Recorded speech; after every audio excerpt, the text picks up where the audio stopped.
donc on voulait écouter les premiers mots de Benjamin Netanyahou concernant cette manifestation de la droite organisée à Jérusalem. On a compris le sens du message, Daniel, que vous nous avez traduit. Donc clairement, il se place en position maintenant de reprendre l'initiative électorale, même s'il n'y a pas ce soir de situation telle la situation est bloquée. La situation est bloquée, mais il veut faire passer, en tout cas de son point de vue, un message d'unité et insister sur les faiblesses du gouvernement actuel. Ouais. Daniel Ben-Simon. Mais quelle unité Alors attendez, d'attiser la haine contre la gauche. Il n'a jamais fait l'unité du peuple, Netanyahou. Il a toujours incité à la haine contre tous ceux qui étaient pas... Netanyahou a amené le Parti travailliste ainsi que Barak dans sa coalition en 2009, et d'ailleurs beaucoup de gens à droite le lui ont reproché. Netanyahou a amené Lapid dans son gouvernement en 2014. Netanyahou a amené Kahlon et son parti en 2015.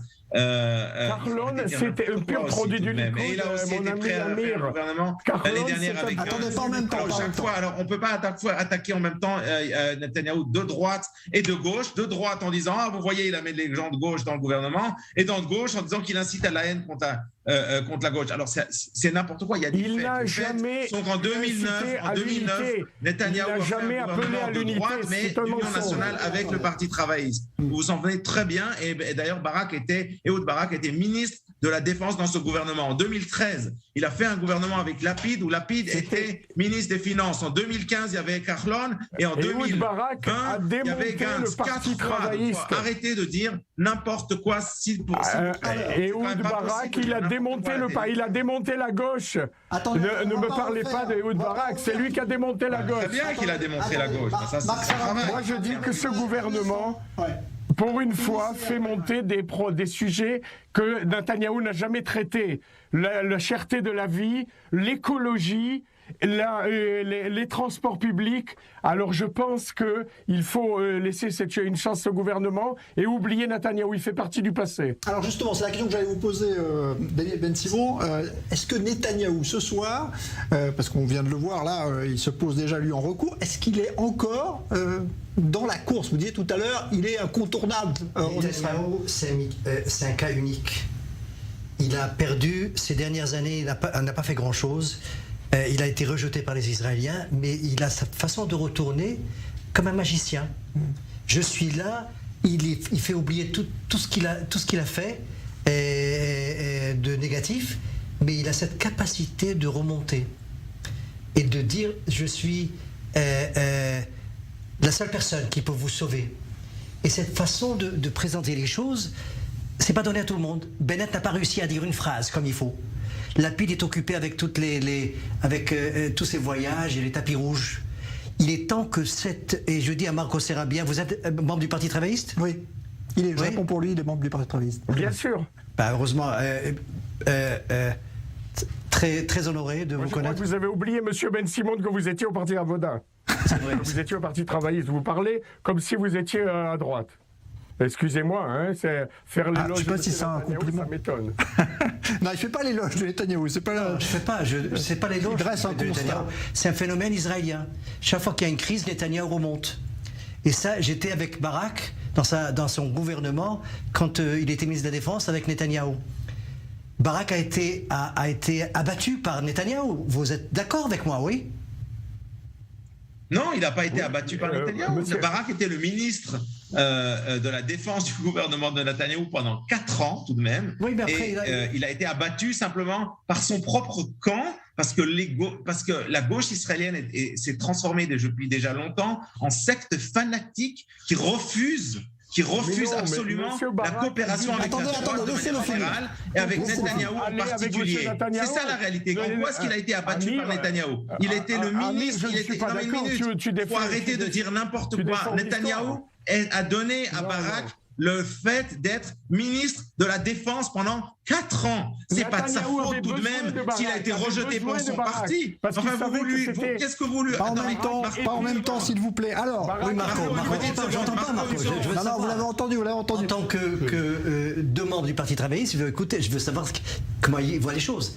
Ce que je dis, c'est que j'analyse d'une façon très... Pourquoi Barak, l'homme avec le plus de talent dans ce pays, le plus doué, le plus honoré de l'armée, a passé une carrière aussi courte en tant que ministre plus que les autres? Pourquoi il a perdu d'une façon aussi terrible?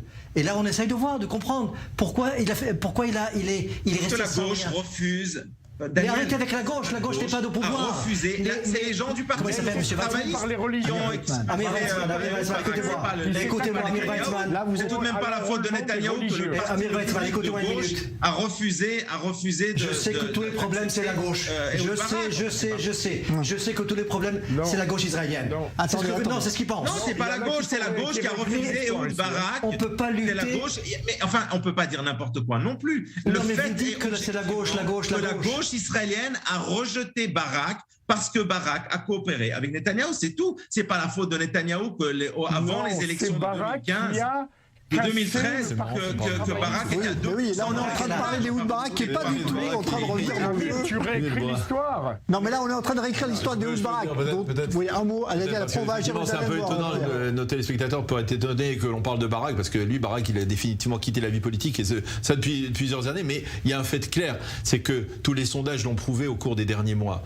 Binyamin Netanyahou reste l'homme qui, selon une majorité d'Israéliens, est le plus apte à être Premier ministre. Le dernier sondage, c'était 45% pour Binyamin Netanyahou, 12%, sauf que quand on vote, il n'a jamais de majorité. 12% pour Naftali Bennett, et même lorsque l'on vote, si l'on part du principe que le Premier ministre actuel a un parti qui a 6 députés, bien Binyamin Netanyahou aujourd'hui reste, alors qu'il est depuis 9 mois dans l'opposition, il reste avec un parti Likoud qui a avec un parti qui a 34 députés dans tous les sondages. Donc Netanyahou, la cote de popularité de Binyamin Netanyahou n'a pas baissé pendant les 9 mois de l'opposition. Il faut admettre, il y a un problème avec ce monsieur-là. Il est là avec nous et il domine la politique israélienne.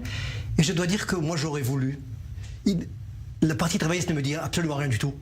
Ni le Likoud, ni les autres partis, Kadima et Yemina et la droite. Si les choses se fassent, si la paix se fait par Netanyahou, je suis pour Netanyahou. Si l'économie est arrangée par Netanyahou... Avec les accords d'Abraham, c'était déjà... Avec les accords d'Abraham. Et là, ce truc de parti politique, ça me dit absolument rien du tout. Je suis pas né ici, je connais pas le jeu, j'étais député. Mais si les choses se fassent, c'est ce qui compte pour moi. La paix était la chose essentielle. Et si Netanyahou a fait un accord avec les Palestiniens, je l'aurais embrassé. Non, pas tellement. Je l'aurais. Mais c'est ça. C'est ce qui compte. C'est ce qui compte, Monsieur Weizmann. C'est ce qui compte. C'est pas la gauche ou la droite. C'est que les choses se fassent pour l'intérêt d'Israël, pour l'intérêt de ce pays, pour les colons, pour les libéraux. Daniel, je pour suis complètement d'accord avec vous. Mais vous avez parfaitement raison. Mais enfin, c'est quand même incroyable. Vous avez totalement raison. Mais c'est quand même incroyable qu'on est dans une situation politique où pendant 2 ans, on a à peu près la moitié du public israélien qui fait, alors je ne sais même pas comment dire en français, mais vous allez m'excuser, mais un kherem, c'est-à-dire une espèce d'interdiction absolue de faire un gouvernement dans des conditions normales avec Netanyahou, alors que même que Netanyahou est de loin le politicien israélien le plus populaire. Mais on a des gens comme Gidon Sa'ar, on a des gens comme Lapid qui refusent catégoriquement de faire un gouvernement avec lui. C'est de la folie. Au lieu de respecter la volonté démocratique des citoyens de l'État d'Israël, qui est de dire que voilà, ma foi, Netanyahou amène 30 et 35 mandats à cette élection. Eh bien, il faut trouver un accord avec lui, mais ils n'arrivent pas parce qu'ils n'arrivent pas à faire un accord normal. C'est tout, c'est pas possible. Alors, non, un dernier mot, Marc Sarabia.